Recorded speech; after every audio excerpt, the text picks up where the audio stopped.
कुछ नहीं समझता कि क्या सिनेरियो चल रहा है और क्या पॉलिटिक्स चल रही है और क्या यानी पार्टियों का समीकरण चल रहा है। वो जो आएंगे वो देखेंगे और उसी पे वोट करने की कोशिश करेंगे। अगर वो इस तरीके का बैनर, अगर इस तरीके का वो देखते, तुतारी का यानी लोगो देखते, तो जाहिर सी बात है वो इलेक्शन वाले दिन तुतारी ढूंढेंगे मशीन पे। जब उनको वो मशीन पे तुतारी नहीं मिलेगी वोटिंग उस पे, तो मुंबई मुद्दा, हर गली की खबर।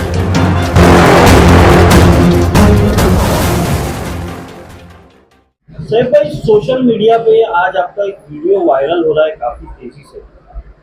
आपने ही वो वीडियो वायरल किया था, क्या पूरा मामला था, क्या जानकारी? देखिए कि पिछले 2 दिन से मैं यहाँ था नहीं मेरे ऑफिस पे, और जब मैं यहाँ आया तो मुझे पता चला कि यहाँ पर जो माँ विकास आघाड़ी की जो कैंडिडेट है वैशाली देरेकर, उसके लिए कुछ प्रचार करने यहाँ के स्थानीय एमएलए और उनकी टीम यहाँ आई थी 2 रोज पहले, और उस वक्त आपने देखा कि यहाँ पर झंडे लगाए गए। अब मैं जब यहाँ आया, आज लोग मुझसे मुलाकात करे और लोगों ने मुझसे पूछा कि सैफ भाई आपका क्या ओपिनियन, हमको किसको वोट देना चाहिए। तो जब मैंने उनसे कहा कि हमको बीजेपी को हराना है, इस बार बीजेपी के अगेंस्ट वोट दीजिए, तो उन्होंने कहा कि ठीक है भाई हम लोग तुतारी को वोट देंगे। तो मैंने उनको कहा कि तुतारी तो यहाँ से खड़ी ही नहीं है, तो आप लोग ऐसा क्यों कह रहे? तो उन्होंने मुझे, उन लोगों ने मेरे इल्म में ये बात लाई कि आप देखिए यहाँ पर जो लोगों ने प्रचार के लिए यहाँ पर जो झंडे लगाए, सिर्फ और सिर्फ तुतारी के झंडे हैं, मशाल के झंडे नहीं लगे यहाँ पर। तो कहीं ना कहीं वोटर कंफ्यूज है। मुझे भी काफी यानी अचंभा हुआ कि यानी यहाँ के जो स्थानीय एमएलए बातें बड़ी बड़ी कर रहे वीडियो पे आ करके, और जहाँ प्रचार की बात आ रही थी वहाँ लोगों को ऐसा क्यों कंफ्यूज कर रहे? क्या इस बार भी ऐसी कोई सेटिंग हो चुकी है क्या, एमपी तेरा एमएलए मेरा, जो तो हमको सुनने में तो आ रही है, लेकिन क्या वाकई में हो गई है? इसलिए इस वजह से गुमराह किया जा रहा है वोटर्स को। असली निशानी क्यों नहीं बताई जा रही है? आप महा विकास आघाड़ी के साथ हो तो आप क्यों नहीं यानी मशाल बता रहे हो? आप अपना प्रचार क्यों कर रहे हो? यहाँ पर क्यों लोगों को कंफ्यूज कर रहे हो? इस वजह से मैंने वो वीडियो बना करके उनका सच सामने लाने के लिए कि ये जो एक्टिंग कर रहे हैं घूम घूम के गलियों में, ये दिखावा कर रहे हैं और लोगों को इस तरीके से कंफ्यूज कर रहे हैं। पहली बात तो सैफ भाई, लोगों में इतना कंफ्यूजन है कि 2 शिवसेना, एक उद्धव गुट एक शिंदे गुट, 2 राष्ट्रवादी, एक अजीत दादा एक शरद पवार। अब उसके अंदर कैंडिडेट यहाँ पे दोनों खड़े हैं शिवसेना से। अब उसके अंदर अगर तुतारी का फ्लैग लगाया जाएगा तो पब्लिक किसको सपोर्ट करे और किसको वोट दे?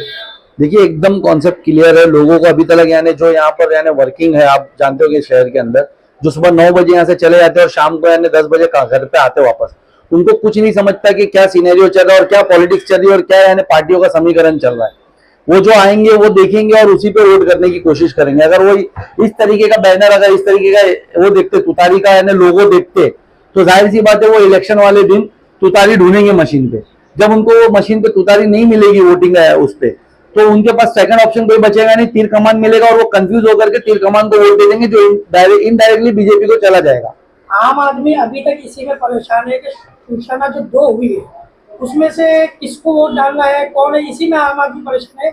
उसके बावजूद भी तुतारी कहीं ना कहीं ऐसा लग रहा है कि कहीं ना कहीं आम आदमी को गुमराह तो नहीं कर रही है। मैं वही कह रहा हूँ ना, ये गुमराह करने का ही यानी तरीका है। आप मुझे बताए ना कि आप यानी अगर आप महा विकास आघाड़ी से, अगर हम आज उनके सपोर्ट में होते तो हम शायद एमआईएम के झंडे लगाते साथ में, लेकिन ऐसे नहीं लगाते कि कंफ्यूज करे लोगों को।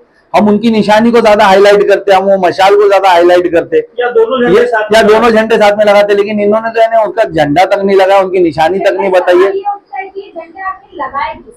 देखिए बाजू में एनसीपी का ऑफिस है उनका, यानी यहाँ पर परसों के दिन कार्यक्रम था, यहाँ पर जो उनके विधायक वगैरह आए थे, यहाँ पर उन लोगों ने ही झंडे लगाए। झंडे तो ऐसा आके लगेंगे नहीं, और अगर किसी और ने लगाया होता तो उनका क्या ऑब्जेक्शन है उस झंडे पे? वो अपनी प्रक्रिया, आप बाजू में ऑफिस है पूछ लीजिए, जाहिर करेंगे वो लोग। मुमरा की आवाम से आप क्या अपील करना चाहेंगे सर? देखिए मैं आप लोग के माध्यम से सिर्फ मेरे मुमरा के नहीं, मैं पूरे यानी देश भर की आवाम से अपील करना चाहूंगा कि इस बार का इलेक्शन सबसे अलग इलेक्शन है, जो पिछले 70 सालों में नहीं हुआ वैसे उस तरीके का इलेक्शन है। इस बार सीधा आवाम की जंग यानी सरकार से है। जिस तरीके से यानी आप लोगों को महंगाई की मार पड़ी है पिछले 10 सालों में, जिस तरीके से यानी आप लोग देखते होंगे नए नए बिल हमारे पे लाकर थोपे गए, चाहे वो हमारे शहरियत में यानी उन लोग यानी दखल करने की कोशिश कर रहे हो, चाहे हमारे पे सीए, एनआरसी, एनपीआर जैसे काले कानून ला करके थोपने वाली बात हो, चाहे यानी लोगों जो हमारे साथ हमारे जो पिछड़े वर्ग के लोग हैं उनका भी रिजर्वेशन खतरे में। इस बार इस देश की डेमोक्रेसी यानी इस देश की डेमोक्रेसी को खतरा है।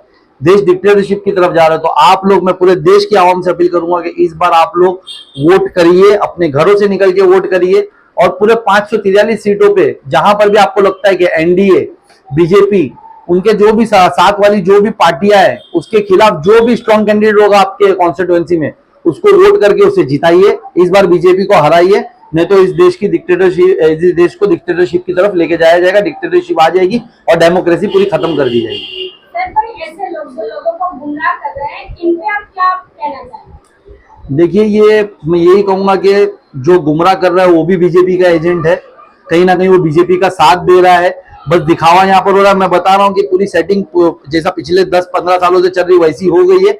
MP तेरा MLA मेरा, ये वही काम हो रहा है। और जो जैसे नोटा मारने बोल रहे हैं वो भी बीजेपी का ही काम कर रहे हैं, वो लोग भी बीजेपी के साथ है। प्लीज प्लीज इस बार नोटा ऐसा कोई नहीं मारे। बेशक नोटा हमको दिया गया है अपनी नाराजगी बताने, लेकिन इस बार नाराजगी वोटों के जरिए बताने की कोशिश करिए, बीजेपी को हराने की कोशिश करिए, ना कि नोटा मार के वोट खराब करिए।